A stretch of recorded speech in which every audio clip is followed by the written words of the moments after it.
Hello guys! Prepare yourselves as we are going to tackle about course General Physics 1. In senior high school, it is a specialized subject to be taken by the STEM students, or should I say, one of their major subjects.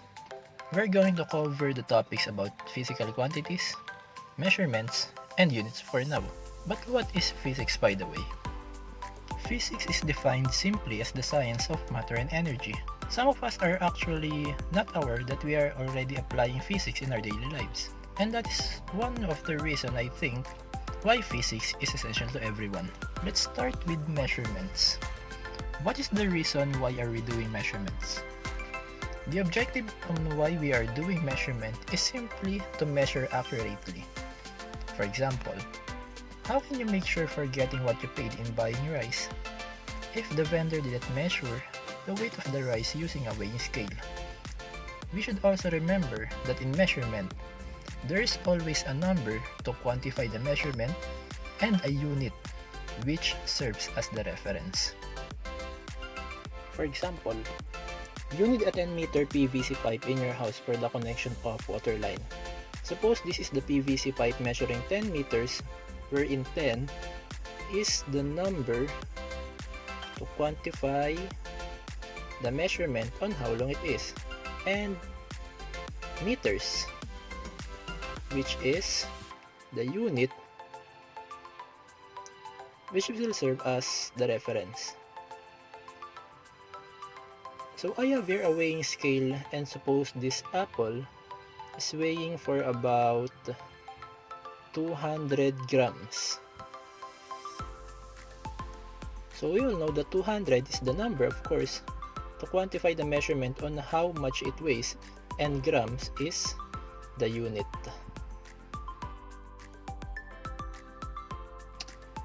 So before we proceed, did you know that the Earth's mass is approximately 5.972 times 10 raised to 24 kilograms?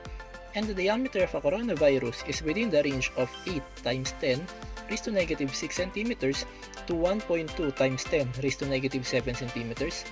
Now I'm showing you this to give emphasis on measurements expressed in scientific notation. We commonly use scientific notation to express a very large or a very small number and measurements in physics. As we all know, the given format for expressing in scientific notation is m times 10 raised to n, wherein m is the number which is one digit left of the decimal and n is the exponent. For example, 521 million. Whenever we are expressing a number like this in scientific notation, always take note of the m and n. In this whole number, the decimal point is located at the end of the last zero number, but it is invisible as it is already understood in this case. So we have to move from the last digit until we reach the middle of 5 and 2. So now, we have 5.21 as m and positive 8 as the n or exponent since we move 8 spaces to the left. So take note again of the formula, m times 10 raised to n. So we have to substitute. So we have 5.21 times 10 raised to 8. So as simple as that. Next, we have 0.000678. So again, take note of m and n. And again, for the formula, m times 10 raised to n. So from the decimal point, so here we have to move 1, 2, 3, 4, 5 spaces to the right. So what is our m? M is 6.78. Since we have moved 5 spaces to the right, so we have negative 5.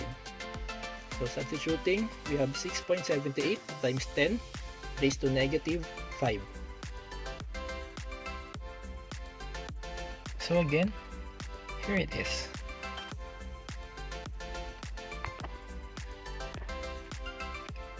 Let's move on to significant figures, which is one way to write or show the precise measurement. We all know that measurements at some point are not totally exact to the last decimal number, except for a case that it is a whole number or a decimal which has only finite decimal numbers. If a value is continuous, like for example 1/3, the equivalent of 1/3 is 0.3333 and the 3 will never stop. it is different from 0.33 in terms of precision. So the question here is, which is more precise? The value of 1/3 or 0.33? There are rules in determining the significant figures. First, numbers greater than 0 are significant. 32.45 has 4 significant figures. 8 has only 1 significant figure. 0.106 has 3 significant figures, such that the first 0 digit is not a significant figure. Lastly, we have 49005.7 or 49005.7 has 6 significant figures, given that the two present zeros are in between the non-zero digits representing the whole value. Next, zeros in a measured quantity are significant figures. 9.0050 has 5 significant figures. 2.20 or 2.20 has 3 significant figures. 8.016 has 4 significant figures. And 4003.5 has 5 significant figures. Now, zeros to locate the decimal point are not significant figure. For example, 0.0056 has only 2 significant figures, and 0.000101 has 3 significant figures. Take note that we will always start in the first non-zero digit. Let's now proceed to physical quantities. It is the measurable property of an object like its length, mass, and time. In relation to physical quantities, there is fundamental quantity. These quantities that do not depend on any other quantities. This is very simple in a way that an independent physical quantity is not possible to express in other physical quantity. For example, 2 kilograms of sugar. We use the fundamental quantity mass to understand and quantify the measurement of sugar. On this table shown on the screen, there are 7 fundamental quantity in measurement. Each measured quantity corresponds to a fundamental unit. For length is meters, mass, kilogram, time in seconds, electric current, amperes, temperature, Kelvin, amount of matter, mole, and for luminous intensity is candela. What if I run for about 200 meters in a field, considering I can finish my run for only 20 seconds, and suddenly I want to track my speed so I can assess my improvement? Yes, we use length and time at the same time, but that doesn't mean it is still a single fundamental quantity. It is for the reason that we already used 2 of it to measure my speed. And that's the time we already use the derived quantity. Derived quantity, it is a combination of 2 or more fundamental quantity to understand measurement. Let's have an example for this. So this is a car which is moving at a given speed. Suppose the moving speed of a car is 45 meters per second. We all know that the formula for speed is distance over time. So distance is to measure the length, and this time I will write it in terms of meters based on our example. And for time, we have to put seconds. To put this in simple way, speed is considered as a derived quantity since we use 2 fundamental quantity to measure speed.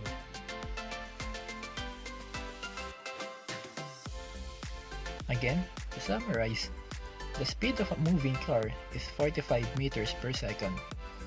In this case, meters and seconds are the units involved pertaining to length and time. By the way, I got this table of conversion from a Physics 1 book. It only covers few conversions because these are the important conversions that can be used in the topics for this course. You may refer to this for our next topic, conversion of units. Let's start converting a unit using one conversion factor. Let's say we have to convert 3 feet into inches. I know there are features of calculator doing these conversions of units, but how would it be possible to convert it manually? Of course, it is important to know the process. First, we must select the correct conversion factor from the table of conversion. If you can memorize it, that would be much better. So we have 1 foot is equal to 12 inches. Step 2, there are two ratios to be considered once you already have the conversion factor. So for ratio A, we have 1 foot over 12 inches, or 1 foot is to 12 inches. Then ratio B, 12 inches over 1 foot, or 12 inches is to 1 foot. So that would be for step 2. So for step 3, solution.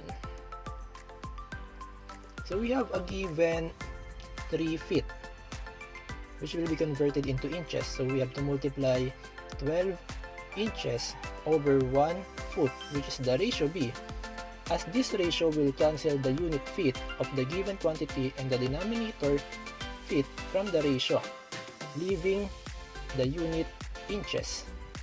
So we have 3 times 12, which is 36. Then we have 36 inches.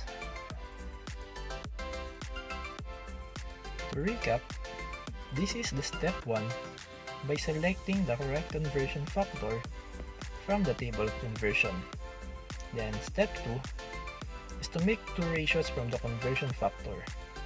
And third step, performing the solution, we will multiply the given measurement to the correct conversion factor, and the goal is to cancel the previous unit of the given, and that is to be replaced by the required unit. Another case is conversion of unit using more than one conversion factor. This time, we have to convert 8 meters to yard. Going back to the table of conversion, there is no direct conversion of meters to yard on it, but observe on the possible conversions going to yard. So take a look at this. So from meters to feet, then feet to yard. So it's still possible to convert this using two conversion factor, from meters to feet, then from feet to yard. So from 8 meters, I'll go through this ratio. 1 meter is equal to 3.28 feet, and 3 feet is equal to 1 yard, as we will be doing a two conversion factor for here.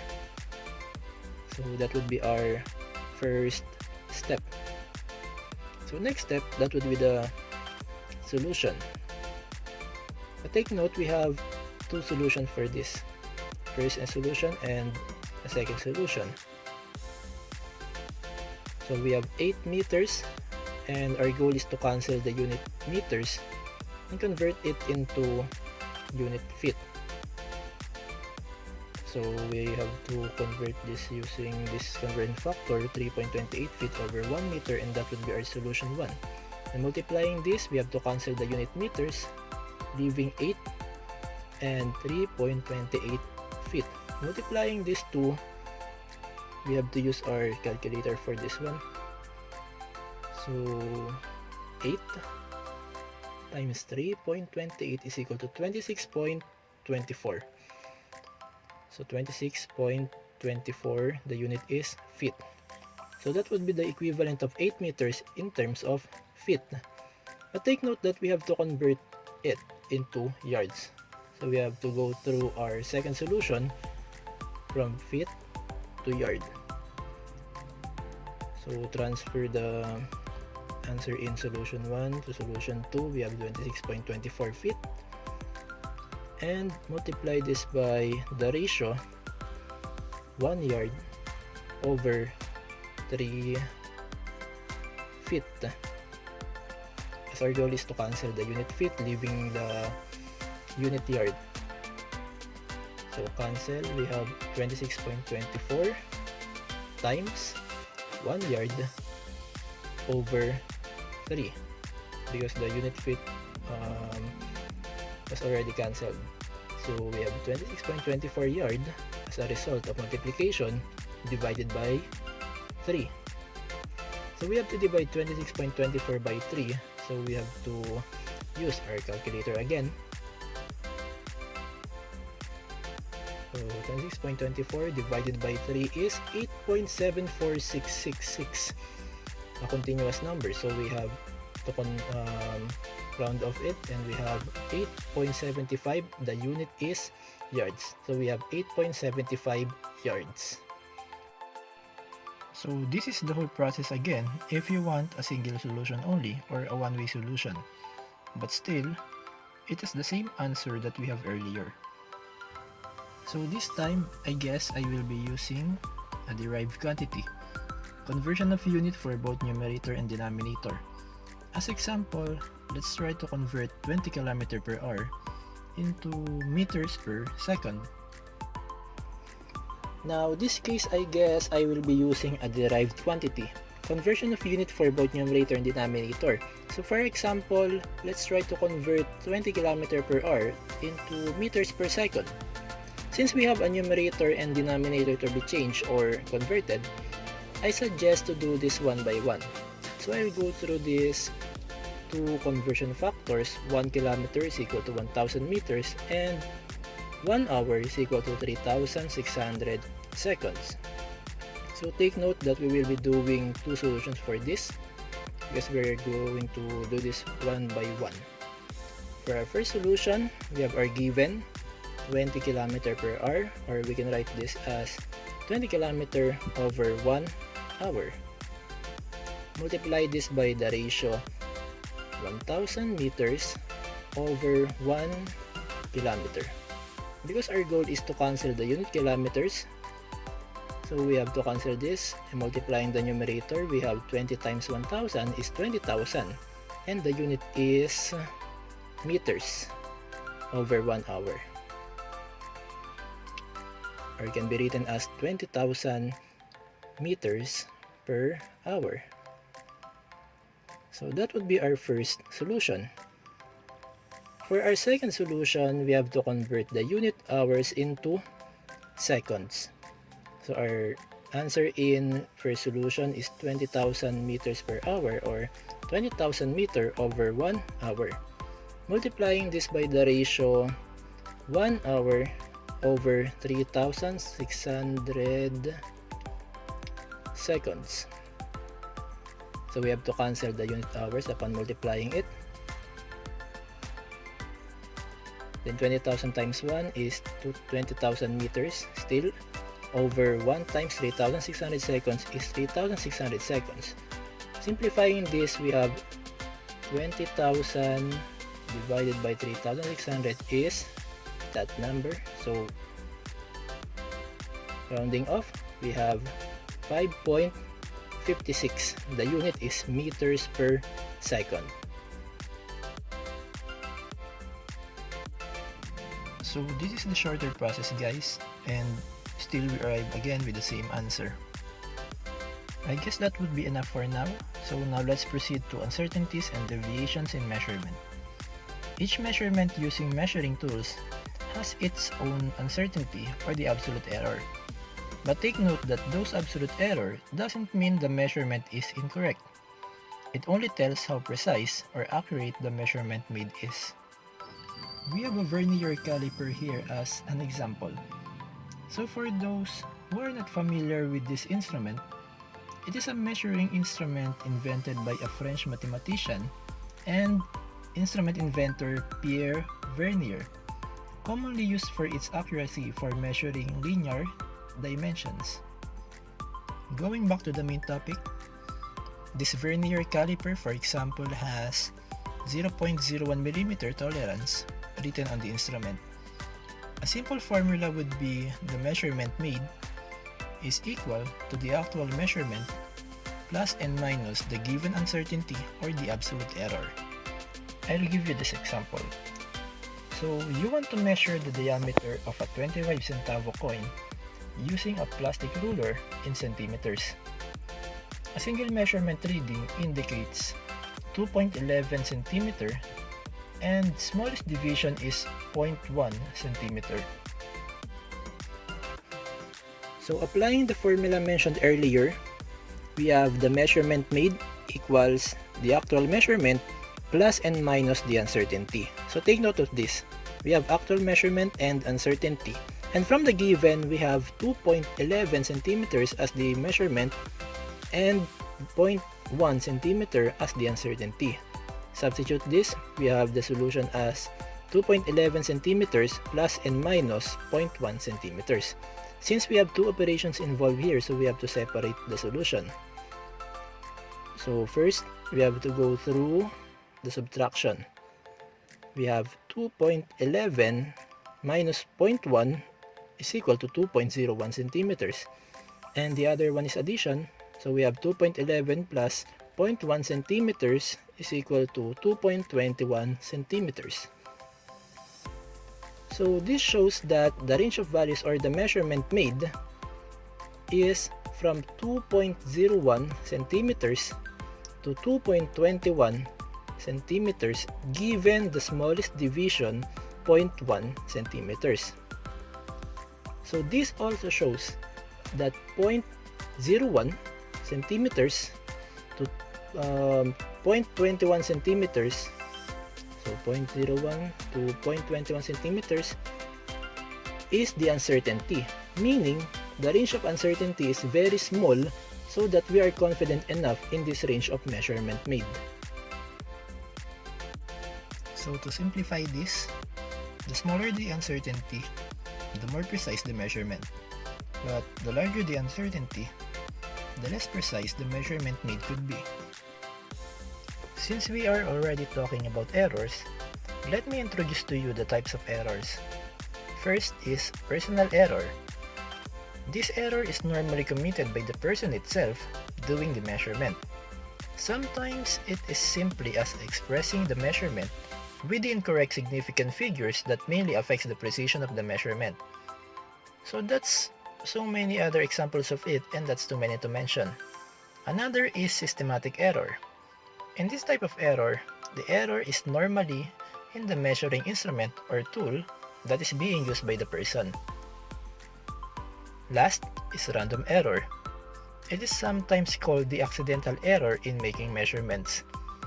It is normally beyond the control of the person doing it. So those are the three types, but take note that the personal and systematic error can be avoided, while the random error can be unpredictable or can happen anytime in doing experiments or measurements in a laboratory. Now let me tell you about the accuracy and precision and what are the differences between these two terms, especially in measurements. Accuracy is simply the exactness of the actual measurements, while precision is the closeness of agreement among the different measurement results when measuring the same quantity. So I guess you already know accuracy, and that is clear for you guys because you already encountered this term several times, not just in measurement, but also in real life. Sometimes in games, like you are aiming for your target when playing video games, or maybe in sports or in your academics.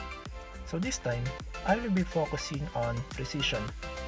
For example, your teacher gives you a certain task. There is a coin in front of you and you were tasked to measure the diameter of the same coin together with your classmate. You measured for about 2.54 centimeters while your other classmates measured 2.51 centimeters. Then the other one is 2.58 centimeters. And lastly, 2.49 centimeters. You have different answers. Does it mean the other measurements are wrong? Or worst, none of it is correct? Actually, as you observe, the measurements are close to each other. Now, it's a matter of each measurement's precision to the actual measurement of the coin. So these dartboards will serve as illustration for explanation of being accurate and being precise. In first dartboard, 5 darts were shot on the dartboard and the pattern looks like this. So in this case, the shots have high accuracy but low in precision. So in short, accurate but not precise. Because being accurate means how close a dart gets to the bullseye. And in terms of measurement, it is how close a measurement made to the actual measurement. So in next dartboard, the pattern of darts are close to each other, but not in the bullseye or the target. And it simply shows being precise, but not accurate. So again, precision is the closeness of agreements among measurements, So in terms of measurement, being precise means all the measurements made are close to each other. Third, dartboard. Darts are in a scattered pattern and away from bullseye. It doesn't show any accuracy nor precision. And for the last, dartboard, all shots are in the bullseye and of course close to each other. So it only shows being both accurate and precise. So that's it. I hope you understand the difference between the accuracy and precision. I guess that would be all for this video, and don't forget, on the next video I will introduce to you the vectors and vector addition.